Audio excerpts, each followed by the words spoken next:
அருணகிரிநாத பெருமான் முருகப்பெருமானிடத்து உருகி வேண்டிய பாடல் இது. கிழப்பருவத்தை அடைந்து காது கேட்கும் தன்மையை இழந்து பெருமூச்சு விட்டு கொண்டு செயல்கள் தடுமாற்றத்தை அடைந்து கொடிய கோபத்துடன் கூடிய சொற்களில் குரலை வெளிப்படுகின்ற மூக்குசளியும் நெஞ்சு கோலையும் ஒன்று சேர்ந்து துன்பமாகி பித்தத்தை இந்த உடலில் புகுத்தி என்னுடைய உயிர் அலைவதற்கு முன்னால் யமன் வந்து துன்புறுத்தும் வேதனை செயலை அகற்றி உமது அழகிய பொற்பாத கமலத்துள் சேர்த்து அடியனுக்கு சிறிது அருள் புரிவாயாக என்று திருச்செந்தூர் முருகப்பெருமான் மீது வேண்டி விரும்பி பாடிய பாடல் இது.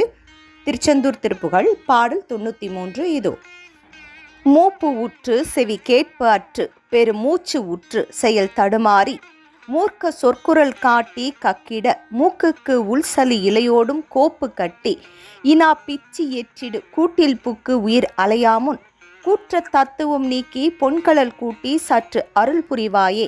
காப்பு பொன்கிரி கூட்டி பற்றவர் காப்பை கட்டவர் குருநாதா. காட்டுக்குள் குறவாட்டிக்கு பல காப்பு குத்திர மொழியோனே. வாய்ப்புற்ற தமிழ் மார்க்கத்தின் பொருள் வாய்க்கு சித்திர முருகோனே. வார்த்தை சிற்பர தீர்த்த சுற்று அலைவாய்க்குள் பொறுப்பு அமர் பெருமாளே.